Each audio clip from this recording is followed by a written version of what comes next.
Dhamma greetings. This is Ayya Dhamma Dinna. I'm a Buddhist nun and Candana Bhikkhu's one of his students. As you're about to watch a Dhamma talk by Bhante, please note that he's a wandering homeless monk and he doesn't have regular support from a Buddhist community. So he lives thanks to your donations. So if you are benefiting from Bhante's work, please consider making a donation via the link that is provided. Thank you.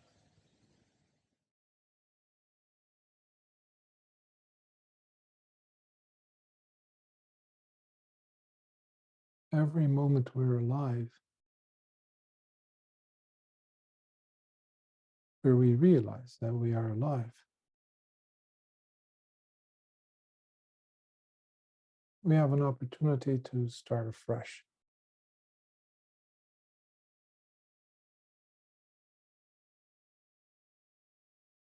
It's a new start.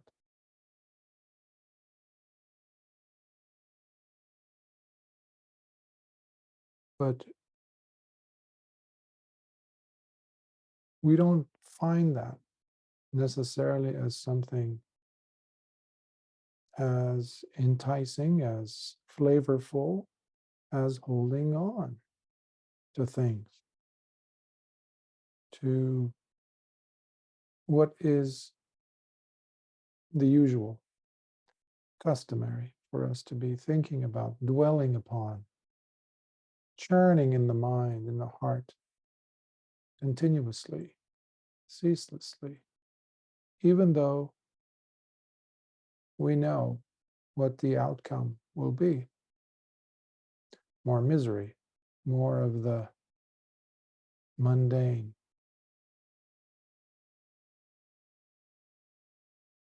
But to see life as a new start, as a fresh start,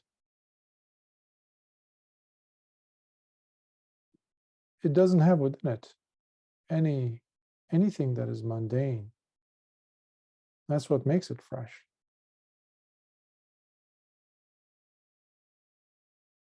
So when you're meditating, when you're becoming mindful of any moment during the day, while you're walking, doing things, you have a possibility with every single moment of sati to make everything start anew, to be a fresh start, to be a new beginning, completely spotless, having nothing to do with the past. It's the mind that lingers on with the attachment to the past that is going to use the same lenses as a moment before, as a day earlier, as a year earlier. And this is one of the biggest obstacles for students of the Dhamma in particular, because the individual does not find themselves worthy or qualified enough or even having the possibility to be a different person. That's what this path does. It makes you become a different person.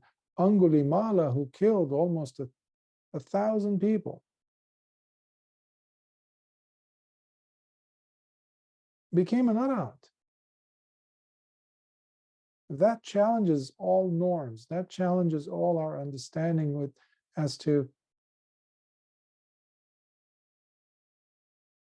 what is possible and what is impossible. For most, that is simply unheard of. But Lord Buddha was there to say otherwise, to prove otherwise, to give the encouragement that Māra needed. This serial killer who was about to kill his own mother as the 1,000th victim of his, he made a complete switch, turnaround, in the presence of the compelling presence of Lord Buddha, who stood there in front of him, challenging all his worldviews as to what he was. He had convinced himself that he was nothing more than a killer. Nothing good could ever come out of him. This is the big obstacle that every one of us faces, sooner or later, where the doors to the deathless will remain closed unless we look at ourselves with fresh eyes. And that's what sati provides. That's what sampajanya, the full awareness, the clear understanding, awareness provides. But you cannot keep holding on to the past and expect yourself to be this transformed version of you. A metamorphosis, a transformation to have taken place here when I'm still holding on to the past. Angulimala relinquished his murderous past by allowing himself a new chapter, a new book, a new life that he saw in the eyes of Lord Buddha staring back at him. And he understood. He gave up. He relinquished. He trusted. So see if you can approach each meditation sitting with that attitude, with the new eyes that ahinsaka now. Lord Buddha called him ahinsaka, the one who could not harm any being. No longer that mercenary, that serial killer he was. Can you look at yourself with those eyes every time you become mindful? So you can continue sitting. You don't have to have your eyes open. If I highly recommend listening to Dhamma in a highly meditative state. That's when we gain the most, in fact. So this week's, which happens to be week number 97, I believe, of our Sutta exploration series. The Sutta, the discourse, comes from the Anguttara Nikaya, the numerical discourses from the Book of the Sevens, Sattaka Nipata, Book of the Sevens, and the number is 7.67, comparable to a fortress, Nagaropama Sutta. I think I might have mentioned this sutta in one of the recent talks I gave. It's a wonderful sutta because Lord Buddha utilizes again a simile here, but not of a living thing, as it were, but one that other beings have to coalesce around, meaning, and has a significance for many, many people, and that is the king's fortress, to describe the work that we have to do on ourselves and how we can find similarities in these features. That's why Lord Buddha, when he used similes like this, a fortress, well, a fortress is what? It has many doors, many gates, and one primary gate. It usually has people living in it. It must have resources. Up until recently, this is how they used to invade a country, because the country, the heart of a city was inside the fortress, and some of them were very large and big. But enemies would come and surround it, and there would be a siege trying to suffocate the people to submission. They would give up. So usually it would be the army inside the fortress, the harmony of the people inside the fortress, obviously the food and water inside the fortress, and what are the resources they're getting, and ways in and out, access, secret passageways and things. So those are some of the images that come to mind when we think about a fortress. But let's see what Lord Buddha, how he uses this sutta to help drive the point across to the bhikkhus to understand how to protect themselves in this practice, thanks to this Dhamma. So, Anguttara Nikaya, AN 7.67, Nagaropama Sutta, comparable to a fortress. Bhikkhus, when the king's frontier fortress that shields his kingdom with the 7 auxiliary protections is provided for with the 4 kinds of support, without much trouble and with ease, then it is worth being designated as a truly unassailable frontier fortress, shielding the kingdom from all its external enemies and their attacks. Frontier fortress, or you can think of it as the borders. In those days, they didn't have like wires and things, but they would have some landmarks that would designate, and usually they would be a fortress somewhere where they could scan. Soldiers would be there. So, and so they eventually grew depending on where they were located. Sometimes they turned into small cities, or even in this case, frontier fortress, where it would be like a small city functioning perfectly, self-sustained, etc. But it would have enough army personnel to be unleashed if there and when there is news from scouts coming in, bringing messages that, oh, we're under attack. There's an army over there gathered. So, and meanwhile, messengers would be sent to the main capital of the kingdom.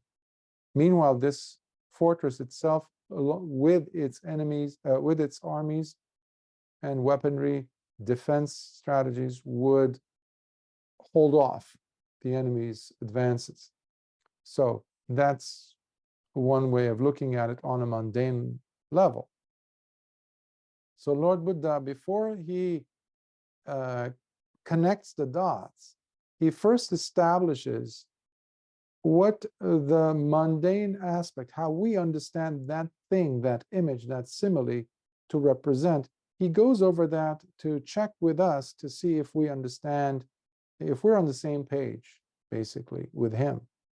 So, and Lord Buddha is now explaining as to what he meant by these different things that he listed about this frontier fortress. He asks, and how can such a frontier fortress protect the kingdom with the 7 auxiliary protections? Remember, it's the book of the 7, so it's going to have 7 points, 7 designations, 7, steps. 1. Here, bhikkhus, the king's frontier fortress has pillars with strong foundations, sturdy and driven deep into the ground, securely planted, and are thus utterly unmoving and unshakable. This is the first of auxiliary protections provided by the king's frontier fortress, shielding the kingdom with internal protection and repelling all its external enemies and their attacks. So that's number 1, the solid structure, the foundation. Again, bhikkhus, the king's frontier fortress has dug out ditches and moats that are deep and wide. This is the second of auxiliary protections provided by the king's frontier fortress, shielding the kingdom with internal protection and repelling all its external enemies and their attacks. So did you notice twice he mentioned first internal protection against external enemies? Internal, I was mentioning earlier about the importance of sati. Sila has very little to do with the outside world, if any. It's all you. You control the helm. It's the steering wheel is always in your hands. You control it as to how you're going to behave, act in the face of these conditions, external conditions. What is happening internally, that is where the main action is, if you will. That's why intention is number one. But let's continue. 3. Again, bhikkhus, the king's frontier fortress has its patrol path for the soldiers, built both high and wide. This is the third of auxiliary protections provided by the king's frontier fortress, shielding the kingdom with internal protection and repelling all its external enemies and their attacks. So first he mentioned how there needs to be very strong foundations to keep the fortress unassailable. One of the things that they would do is especially the main thick walls of these doors that are so heavy, and they have so many layers to them, metal and wood. I've been to Jaipur in India, where I've seen went into some of these old fortresses, and you could see, even though they were from like 500-700 years ago, but you can see still the technology that they had. For example, in the old days, they had this dugout hole on the inside of the main gates, the main doors that would open inward. And what they would place right behind the doors would be these beams that would be, let's say, if it's 20 feet in length, half of that length would go underground. So they would have a hole that was that deep, dug out, specially made for the circumference of that beam, which is pretty big and thick. So many people had to move that thing and place it right behind those doors. Now, once it locked, nothing could move it. So even if there's elephants trying to charge through the doors, that beam would hold them in their place. So this was also, one of the defense mechanisms that they had, and also obviously the ditches and the moats, because that would create space between charging, enemies, because they wouldn't know how deep the moat would be. Sometimes they would be quite deep and filled up with water, and sometimes they would put wild animals in there, like alligators, crocodiles. And then you see this patrol path, because the soldiers inside the walls and on top, they have to run and protect. And in the commotion, they cannot be running against each other or slamming against each other in that commotion. So Lord Buddha's you can see he is a military strategist. He was the son of a king. He had studied this military technologies. So he knew logistics. So he's using that to explain something that is coming up soon. Number 4, again, because the king's frontier fortress has numerous weapons that are kept in stock, with arrows and various kinds of projectiles. This is the fourth of auxiliary protections provided by the king's frontier fortress, shielding the kingdom with internal protection and repelling all its external enemies and their attacks. Self-explanatory. 5, again, because the king's frontier fortress has many army personnel living within it, such as elephant riders, cavalry, charioteers, archers, standard bearers, camp marshals, supply chain soldiers, dignified royal princes, special forces, shield-bearing soldiers, infantry, and slave soldiers. This is the fifth of auxiliary protections provided by the king's frontier fortress, shielding the kingdom with internal protection and repelling all its external enemies and their attacks. Again, so you have a whole variety of individuals with different expertise and different tasks and jobs to do. in the case of an attack, but they're like a very well-maintained military machine inside the fortress. 6, again, because the king's frontier fortress has a wise and competent gatekeeper who stops strangers from entering and only allows those to enter who are known as friends. This is the 6th of auxiliary protections provided by the king's frontier fortress, shielding the kingdom with internal protection and repelling all its external enemies and their attacks. In the old world, even about 100 years ago, if you went to an old city, like Damascus used to be, Aleppo used to have these cities inside these thick walls. So they would have gatekeepers. Also in Asia, in Tibet, for example, in Lhasa, though anybody who looked like they didn't belong, they would be stopped. So the same thing in medieval Europe, the castles, not, people just couldn't waltz in there. There would be gatekeepers. Usually soldiers would be right there. And it could be life-threatening, basically. If they didn't know you, they might kill you on the spot. So it's a risk, unless you have, other explanations why you're there. So anyhow, somebody had to recognize you. That's where the gatekeeper comes in. And 7, again, because the king's frontier fortress has walls that are tall and wide, covered with smooth plaster that is slippery. This is the 7th of auxiliary protections provided by the king's frontier fortress, shielding the kingdom with internal protection and repelling all its external enemies and their attacks. Thus, the king's frontier fortress protects the kingdom with the 7 auxiliary protections. And how is the king's frontier fortress provided for with the 4 kinds of support without much trouble and with ease? So that was the 7 auxiliary protections. Now he's going to talk about the 4 kinds of support. Now, I would love for you to think about these numbers, because Lord Buddha did not use anything randomly without having any reason for using them. So 7. Think about that. And now you see here 4 kinds of support.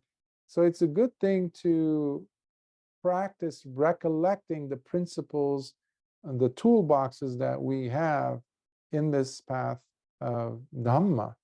7, for example, could be several things. One of them could be the 7 Sattabojjhangas, the 7 factors of awakening. 4 kinds of support could be the 4 right endeavors, for example. So it's good to be thinking in terms of using the mind to go in and out by comparing what you know of the Dhamma with what it is you're being exposed to. Not just when we're going over suttas.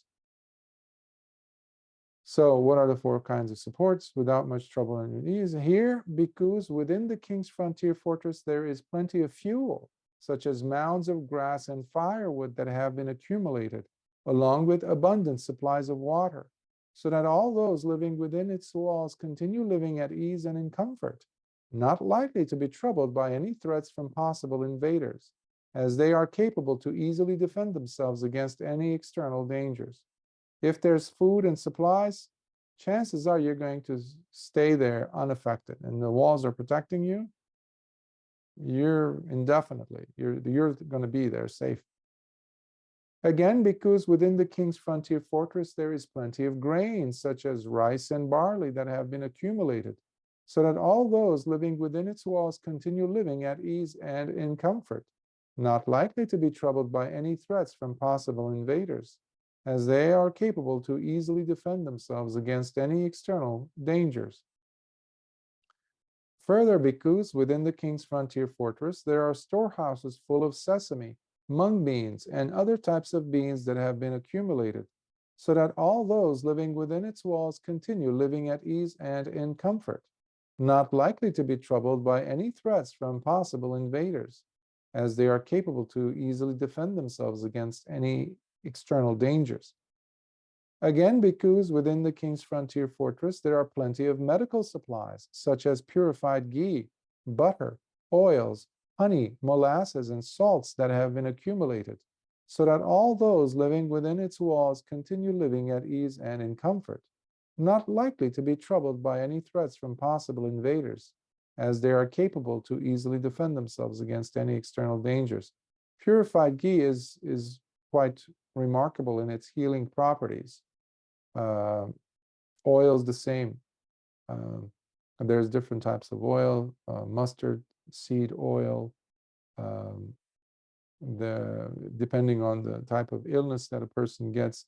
There's sesame oil, depending on the constitution that the person might get prone to be inflicted with some type of an illness. Honey, the same thing, etc., with salt and molasses. In this manner, bhikkhus, the king's frontier fortress is provided for with the 4 kinds of support without much trouble and with ease.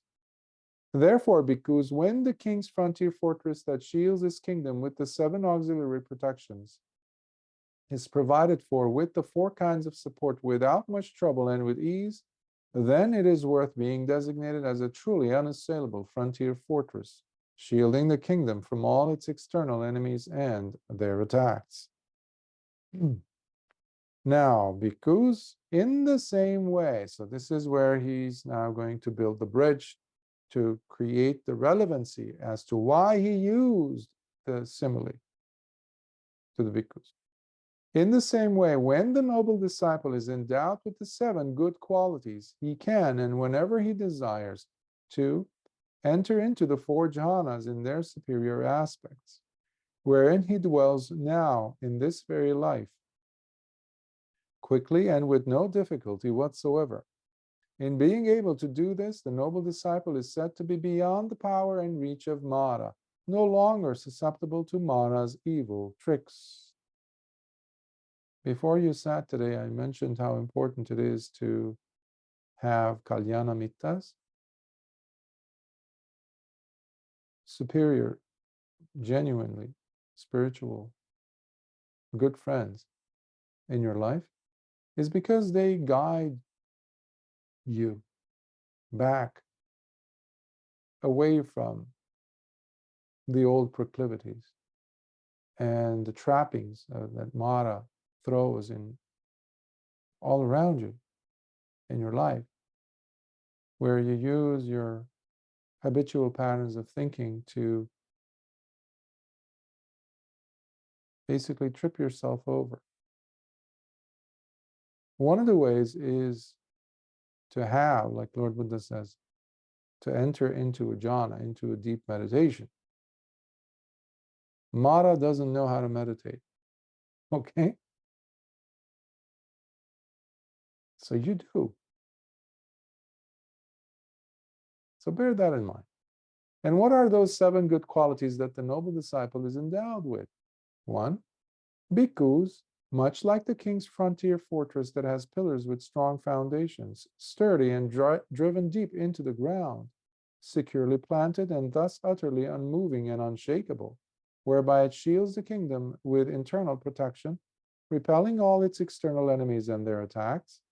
In the same way, the noble disciple is endowed with unshakable faith, whereby he places his strong confidence and faith in the awakening of the Blessed One. Thus, he knows for certain that the Blessed One is an arhat, perfectly awakened, endowed with sublime knowledge and supremely pure conduct, the well-gone, the Sugata, the knower of worlds, the incomparable or incomparable tamer of those to be tamed, the teacher of gods and humans, the enlightened and blessed.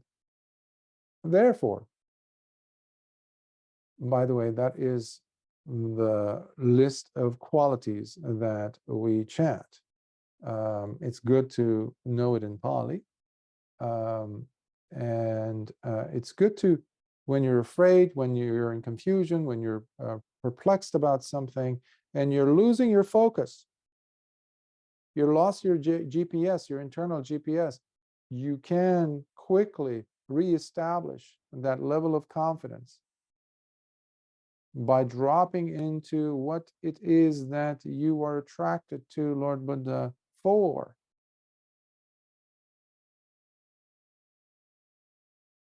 Therefore, the noble disciple himself becomes a pillar of faith as he inspires and triggers the growth of faith in others, as he walks away from all unwholesome actions while cultivating and developing wholesome actions throughout his behavior. So you become a beacon, a lighthouse, a functioning, brilliant, reliable, unquestionable lighthouse who inspires and triggers faith in others as well. Similarly, he abandons behavior that brings blame while cultivating a behavior that is pure due to his blameless actions. Thus, by living with purity throughout, the noble disciple is recognized as being endowed with his first good quality.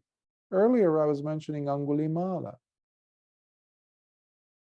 Yes, people who recognized him after he became a bhikkhu were terrified, but then they were shocked to see this huge contrast in his behavior. In time, he came to inculcate, to cause, inspire, instigate, lighten up, and arouse this incredible faith in people who saw him, to the point where there is that very short chant / prayer, if you will, in Buddhist countries that mention him and what he said when he went back to the village, because he had seen earlier a woman, a pregnant woman, who was having such a hard time. She was actually on the verge of death. She was in child labor. She was trying to, allow, deliver a baby, but there were complications and she was in tremendous pain. So Angulimala goes back to the monastery and he recounts what he had seen and how he was experiencing such tremendous sorrow for that woman. And Lord Buddha said, go back and say to that woman, sister, from the day of my birth, I have never harmed a single being. By the truth of this statement, may your suffering come to cease, and may you and your unborn child be safe and secure. And Venerable Angulimala Ahinsaka puts his palms together and bows in front of Lord Buddha, and he says, but Bhante, I have killed many people. So obviously, since my birth, he didn't get what Lord Buddha was saying. Lord Buddha smiles and he says, in that case, you can say, from the day that I became a noble disciple, that birth,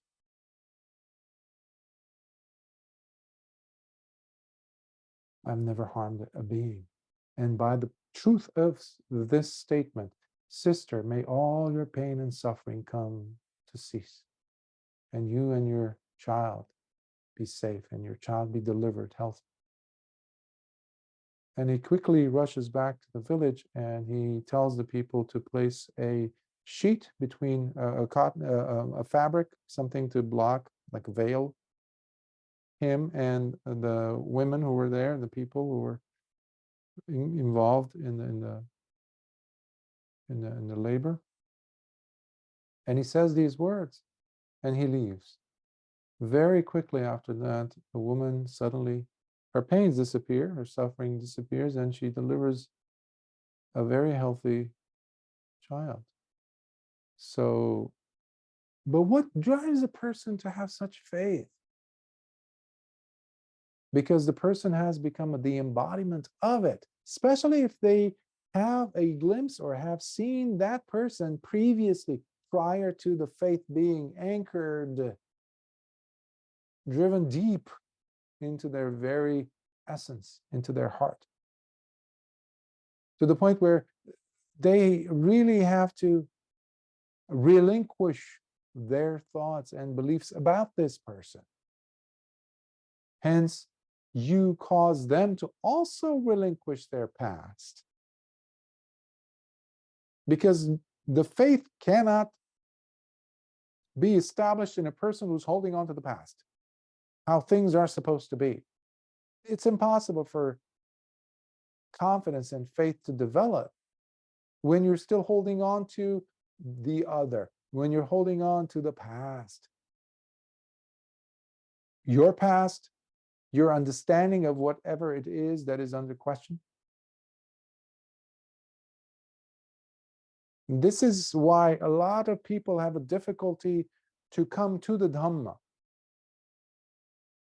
because they follow a certain teaching or a teacher, which brings with it a lot of conceit because of their attachment. It has nothing to do ultimately with the teacher. They might be misguiding them, fine, but that is their karma. But ultimately, the person is in charge of their own life, on the steering wheel, at the steering wheel of their own life. But it takes too much for them to let go, to present this other reality which is staring back at them in the face. So faith requires such earth-shattering decision-making on your part, given the data that's coming in. And that's why it is courageous to have faith, with wisdom, not blindly. You must be validating it with something in front of you, experientially taking place in front of you, to which you are a witness, changing you deeply. Bhikkhus, just like the king's frontier fortress that has dug out ditches and moats that are deep and wide, shielding the kingdom with internal protection, repelling all its external enemies and their attacks. In the same way, the noble disciple is endowed with a strong sense of wise moral shame, something that is desperately missing in the world today. Hiri. In Pali, we have the term hiri. He looks upon all types of unwholesome bodily, verbal, and mental behavior, as well as all unwholesome actions, with a strong sense of wise moral shame. Thus, he protects himself from acquiring any unwholesome traits or from developing any immoral qualities.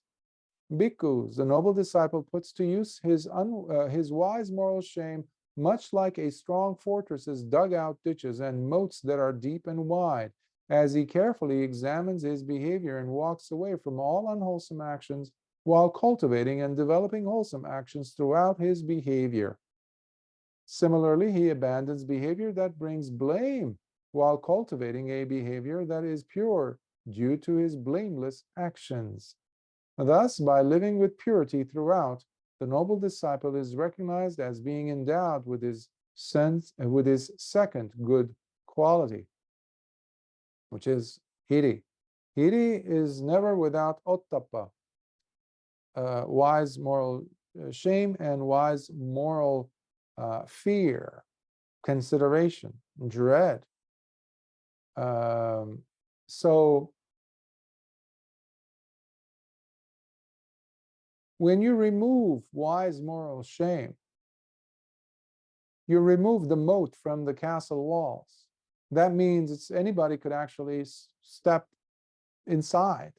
There is no separation, at least for you to take a moment to process and to consider, what am I about to do?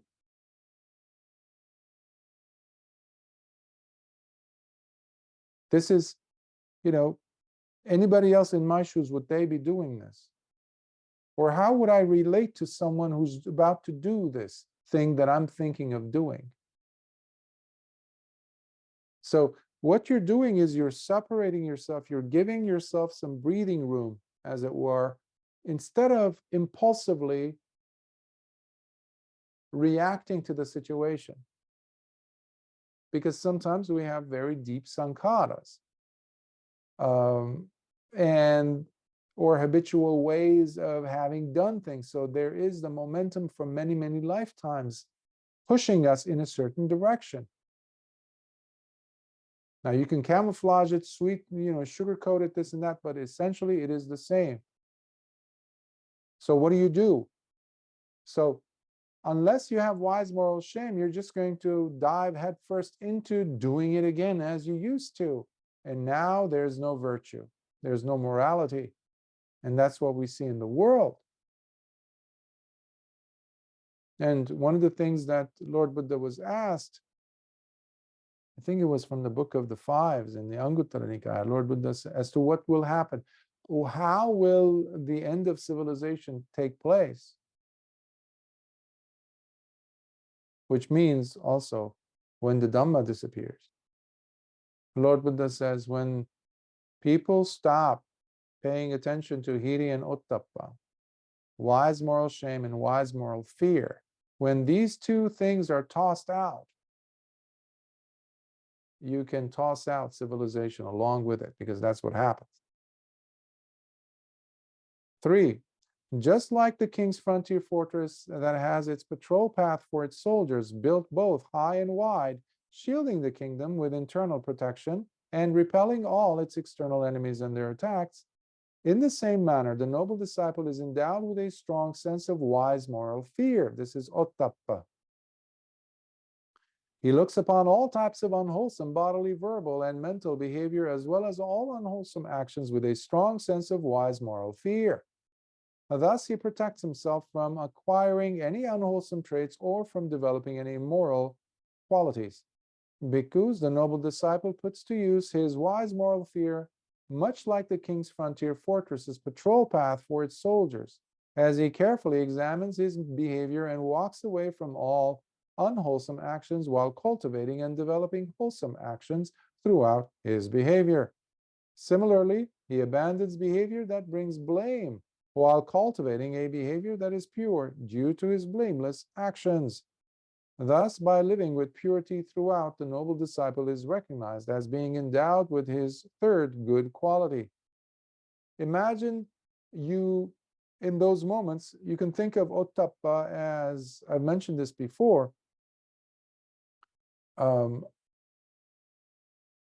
imagine your teacher is there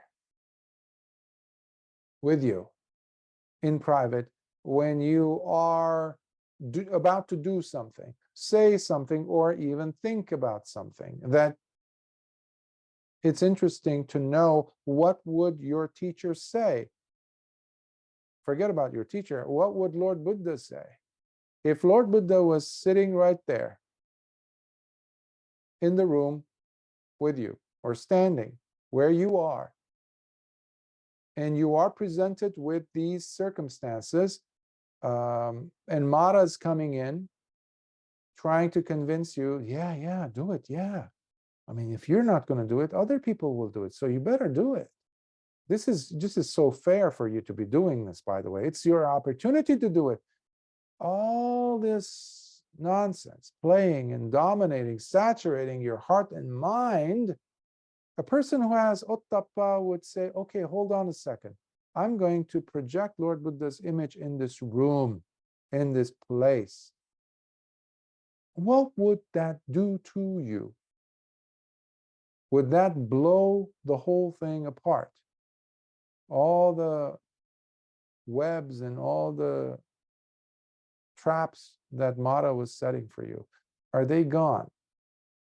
How's the heart?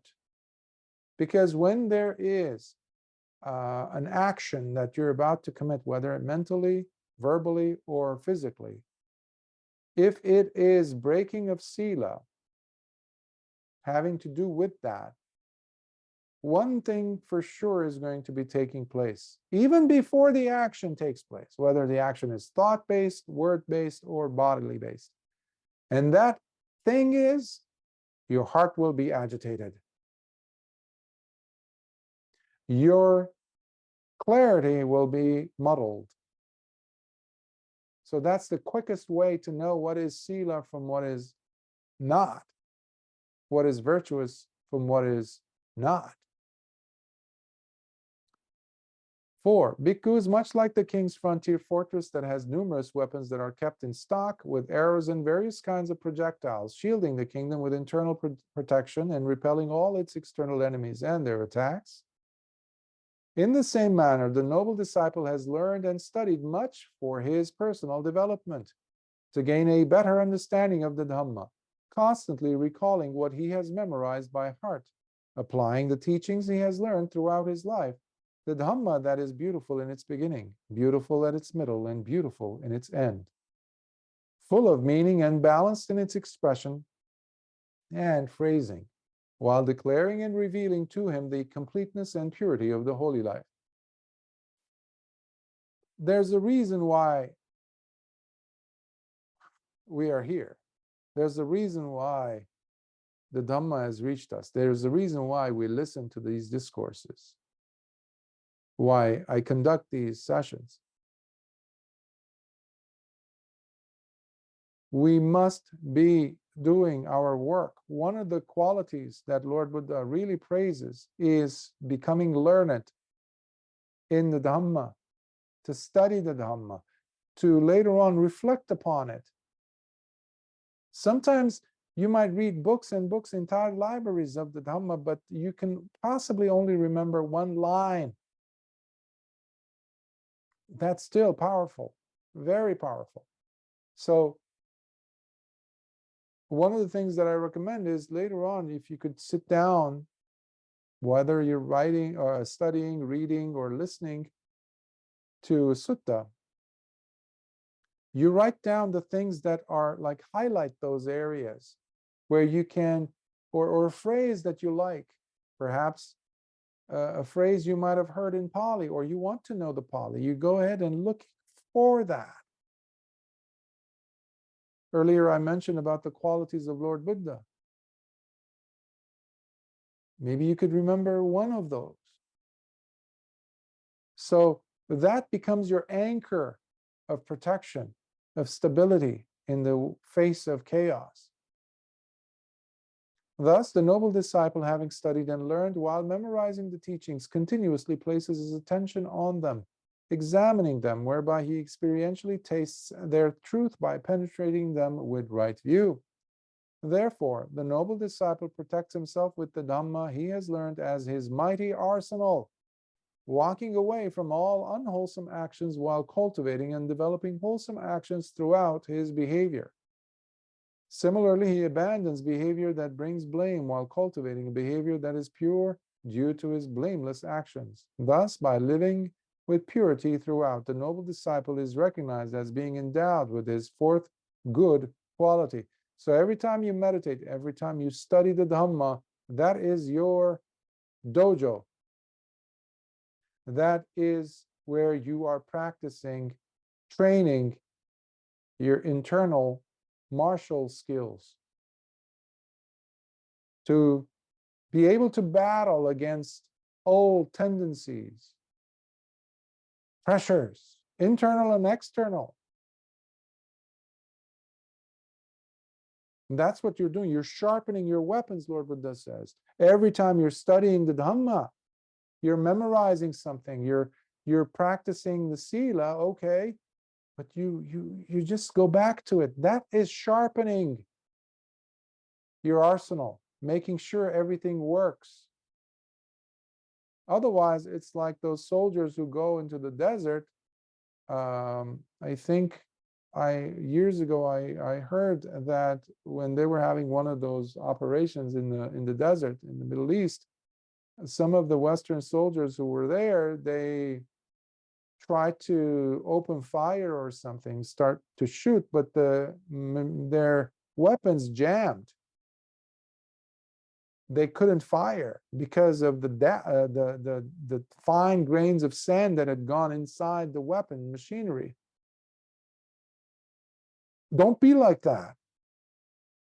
When Māra comes, when life's difficulties come, don't be like that person who wants to protect oneself by using these weaponry and it doesn't work.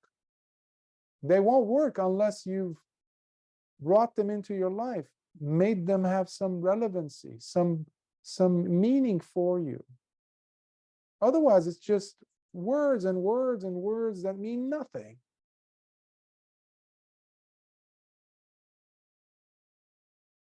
5.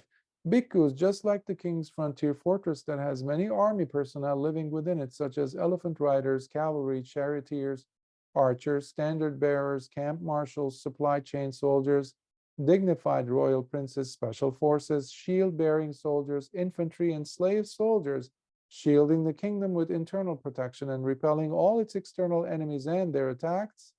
In the same manner, the noble disciple keeps his energy up, for he has within him persevering effort to walk away from all unwholesome actions while cultivating and developing wholesome actions throughout his behavior.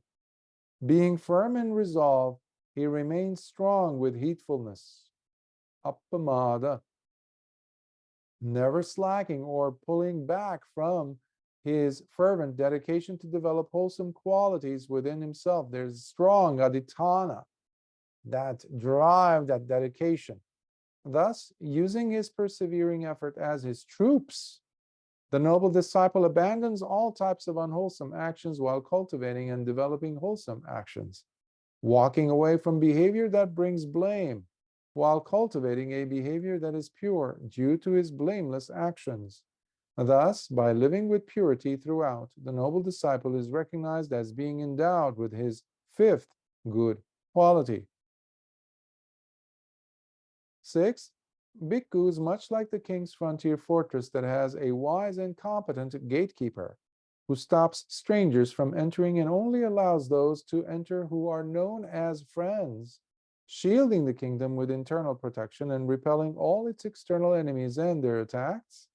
In the same manner, the noble disciple is ever mindful and attentive, sati, recalling with prudence what was done, mentioned, and told to him even from a long time ago. So it's not just a moment ago, but you recall things. Another word for sati is remembering, sati. Thus, by having ever-present mindfulness as his competent gatekeeper, the noble disciple abandons all types of unwholesome actions while cultivating and developing wholesome actions, as he walks away from behavior that brings blame and cultivates a behavior that is pure due to his blameless actions. Thus, by living with purity throughout, the noble disciple is recognized as being endowed with his 6th good quality.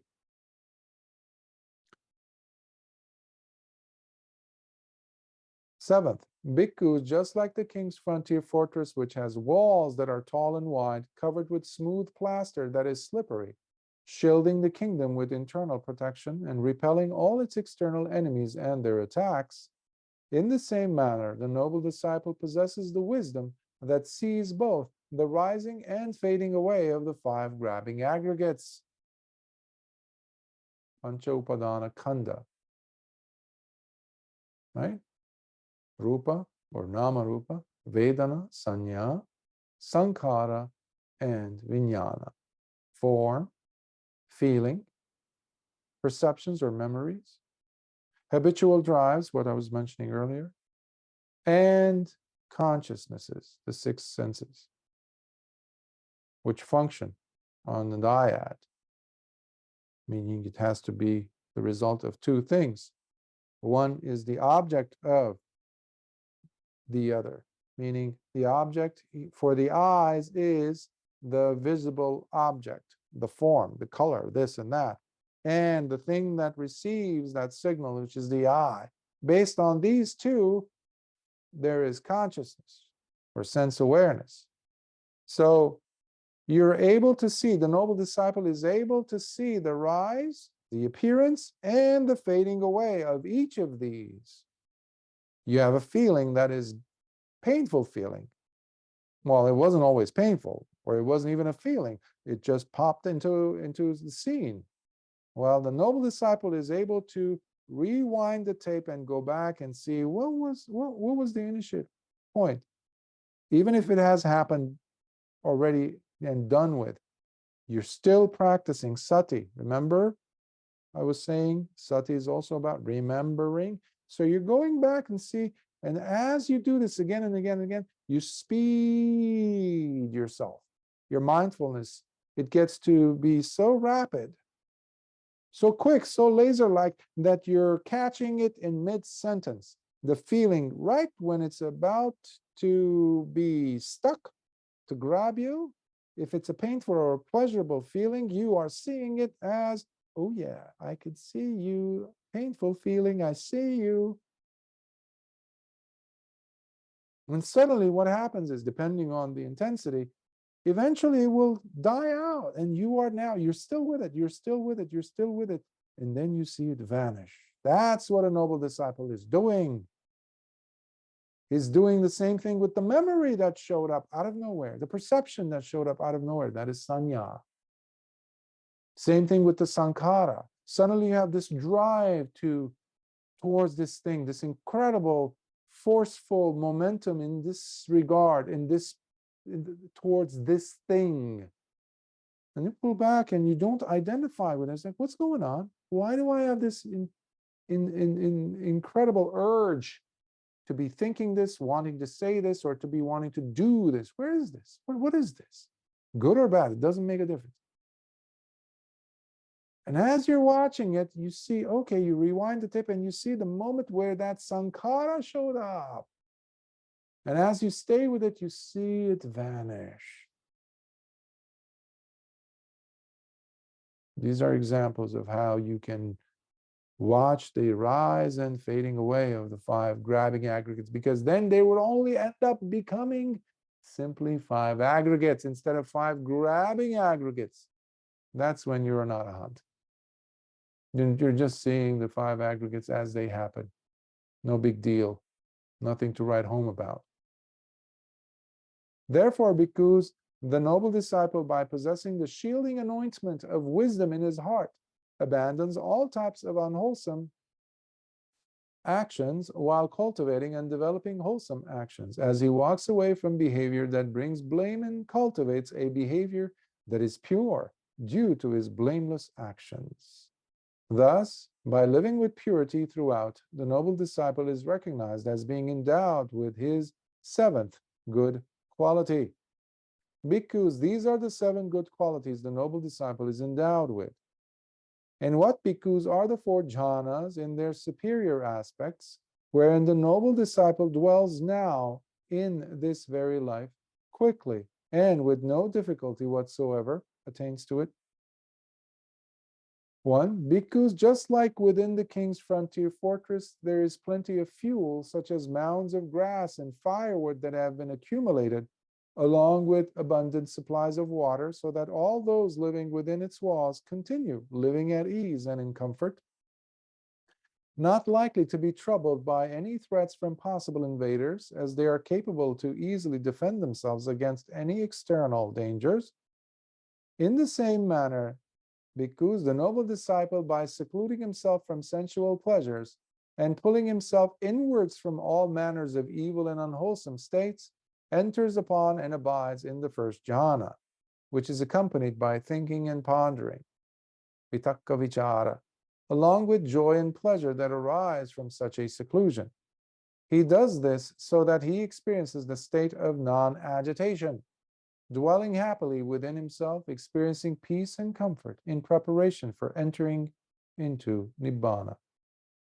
Now remember, in the beginning, what Lord Buddha says, by secluding himself from sensual pleasures and pulling himself inwards from all manner of evil and unwholesome states, what you can think of are basically the 5 hindrances, the obstructions. So you cannot be entering any of the jhanas if those hindrances are present. You make your entry point happen the moment the hindrances are dealt with, relinquished. You're no longer shadowboxing with them. And that's why Māra cannot have access to you, while even in the 1st jhana, you go out of his radar. You become stealth, a stealth fighter. There's no way Māra or his minions could actually find your zip code, where you are.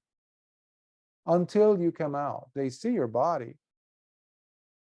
but they don't know what's happening when you're in a jhanic state. But because there's thinking and pondering, vitakka vichara, that means the person is still in the first jhana. Even though there's intense joy experienced, where the body is just fizzing with just incredible, pulsating, joyful experience. Further, bhikkhus, just like within the king's frontier fortress, there is plenty of grain, such as rice and barley, that have been accumulated so that all those living within its walls continue living at ease and in comfort, not likely to be troubled by any threats from possible invaders, as they are capable to easily defend themselves against any external dangers.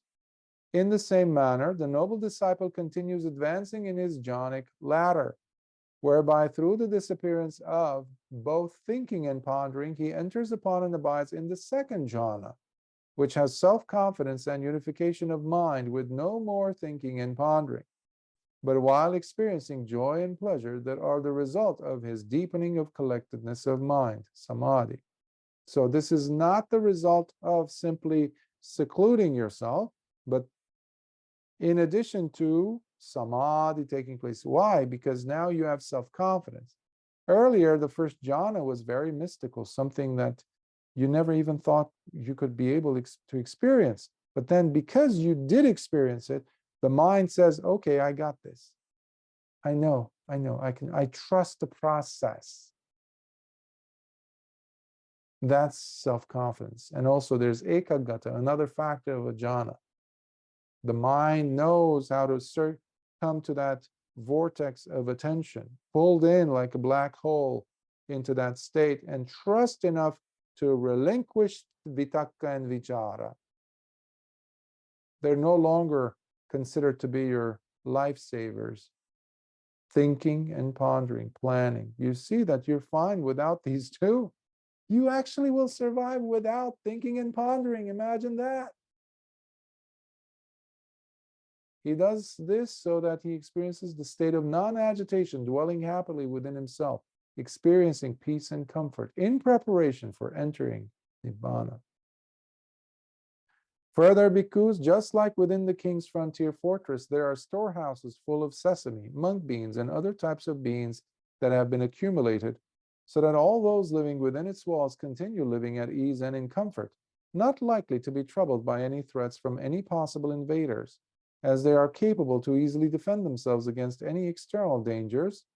In the same manner, the noble disciple enters the third jhana, about which the noble ones declare, such a person mindfully abides in happiness, with an ever-present sense of equanimity. Mindful and fully aware. So now there is the trust with wisdom will turn into a deep level of equanimity. But it's not as deep as the one that's coming next. But you're now tasting a state of balanced mind where the agitation is far less. You think there's something wrong with the world, but there isn't, because you're so safe.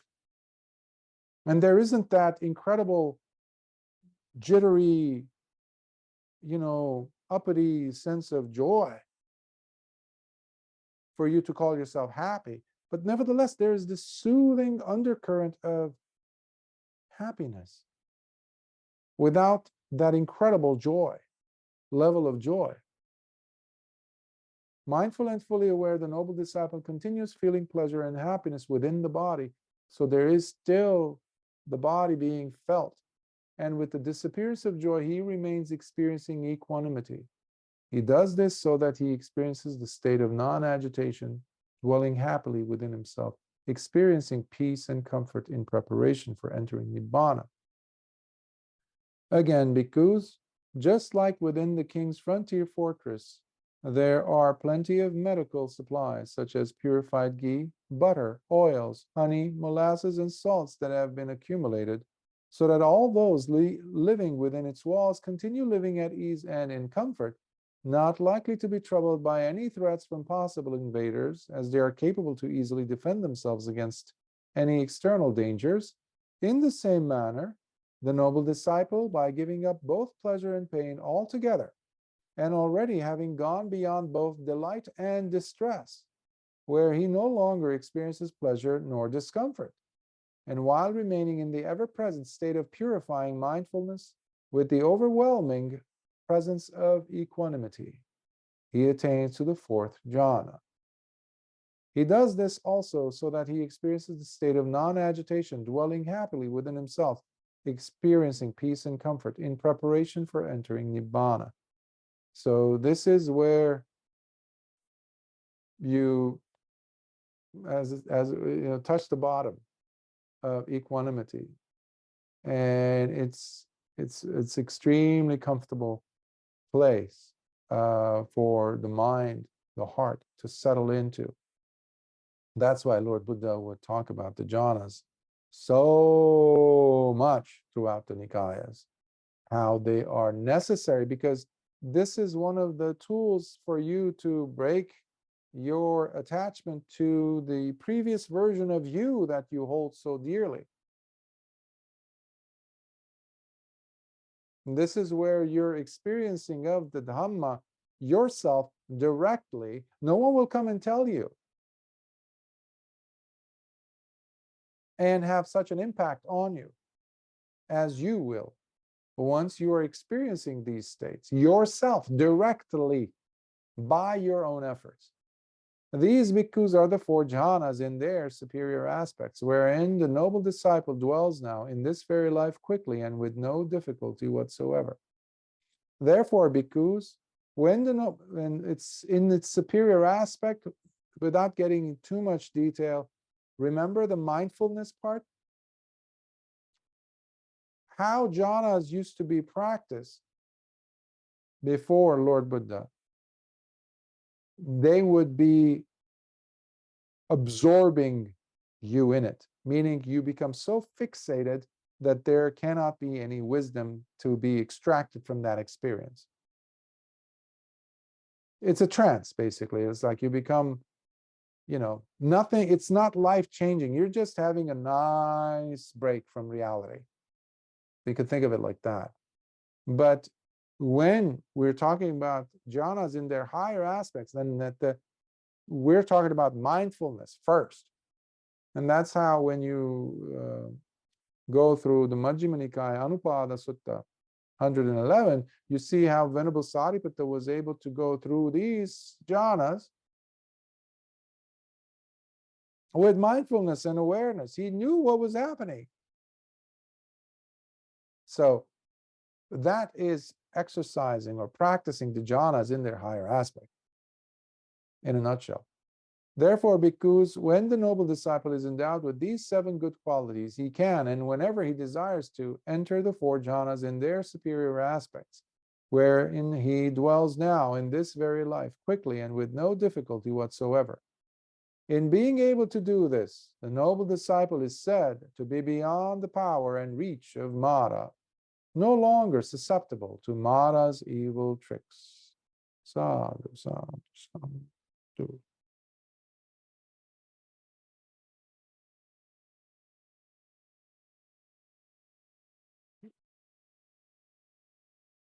And who said the Dhamma is not exciting? It's the most exciting, if you know, adventurous journey you could ever, you know, chart for yourself. Undertake this wonderful, colorful, beautiful, life-changing, transformative journey. I mean, if there's no Dhamma, it's not worth to be alive in this body. But look at us. It's so rare where all of these things have aligned and we have the necessary merits to be alive at a time where the Dhamma is still here, where we're reading Lord Buddha's words in a language you understand, in a context you can relate to. And then superimpose upon your life and see, yeah, I think I can do this too. Okay, so I have to commit myself. Okay, so I have to change some things. Okay. Yeah, there is the tool. For decades, I used to think there isn't. For decades, I used to just grow up in the dark. I just happen to be one person. There's countless beings who are looking and looking and looking, but looking in the wrong places. What you're going to end up are the wrong answers. But what do you do when you have found the answer? Usually people don't talk to you about, what happens after. That's when the real story begins, where you start writing the story yourself. Pacchatang veditabbo vinyuhi, Lord Buddha says. In the qualities of the Dhamma.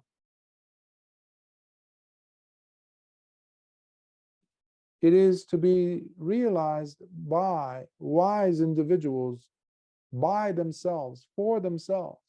No one will give you that. You know what it means, the word protection, when you start practicing sila. You understand viscerally, at the gut level, what it means to become the embodiment of protection yourself. When you're sitting next to something, a situation where your previous you would have done things endangering others or making people become suspicious, but now you become like that hub of protection. It's like a net of protection. You bring safety to yourself and to others around you. Now that is a gift you've given yourself and everyone else through your own efforts.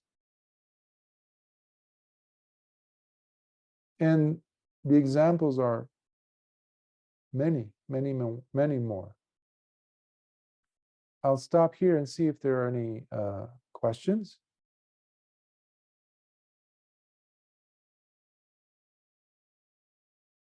There are different time zones, I know. Some of you have really been, doing a wonderful job with your aditana, aroused effort, and staying up strong, manning the fortress, sitting at the gate, not allowing strangers, menacing characters to find their way in. It's good. Let's see one more time. Any questions? No? Okay. Well, if anything comes up, you can shoot me an email and see, explore aspects of the sutta or what it might have brought up. But what I was saying in the beginning or earlier, jotting down things that do something to you or raise a question. What does that mean? Like, why did this, what was that all that Lord Buddha could have meant by that statement? Or how do I understand this? Revisiting that, it really will do wonders. For some reason, many of us have been taught that Nibbana occurs only when you're sitting. That's the primary, that's what most people think. In fact, it's only 1 out of 5 methods where a person can attain. As a result of coming, out of a jhana or in meditation, basically. The rest have to deal with, or have to do with, rather, you listening, you pondering what does this mean? What is this? You're engaged with the Dhamma. It's become your breathing. Can you breathe the Dhamma throughout your day? It's healthier than the air we're breathing, for sure. Some questions to think about and consider. Anyhow, let us transfer some merits. Akasatha chabumata deva nagamahidika punyantang anumoditva chirang rakhantu lokasasanam. Akasatha chabumata deva nagamahidika punyantang anumoditva chirang rakhantu desanam. Akasatha chabumata deva nagamahidika punyantang anumoditva chirang rakhantu Māra. Sadhu, sadhu, sadhu. May the Triple Gems blessings be with you, and may the good merits of having listened to this discourse, this beautiful sutta by Lord Buddha that comes to us through 26 centuries, giving it time and attention and a place in your heart. May it reward you in droves, in countless times, and may the merits of that reverberate and proliferate and be shared with all beings, devas especially, who protect the sasana more so than humans do. And may our practice make us deserving of this Dhamma that Lord Buddha has bequeathed us, left in our safekeeping. But not for us to put in a safe box and just forget it's there, but by applying it in our own ways, in our own capacities. Chula Pantaka was considered to be dumb by his own brother and everyone else in the Sangha. He became an arahant like that, simply because he saw that everyone was calling him names. He saw that they were shunning him. They wanted him out. His own brother said, "Why are you even in robes? Leave." It was hurting him.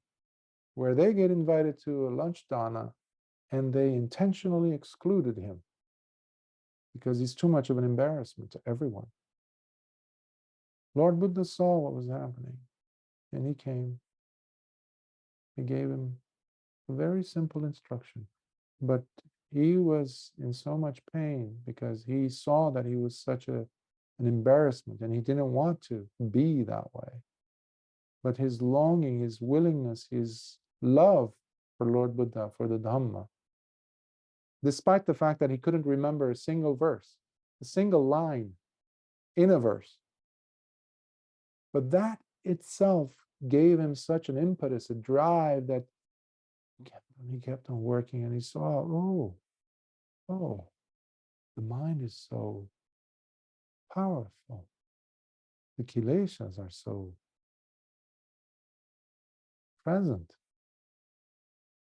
They're so dominating, and they're the things that smudge everything. And he saw connections. He saw everything started revealing itself. But it cannot happen unless you really submerge yourself in it. You can never learn the Dhamma through a book. You learn the Dhamma with your feet on the ground, with your teeth in it, with your hands in it, living it willingly. So, until next time, Sukhi Hotu.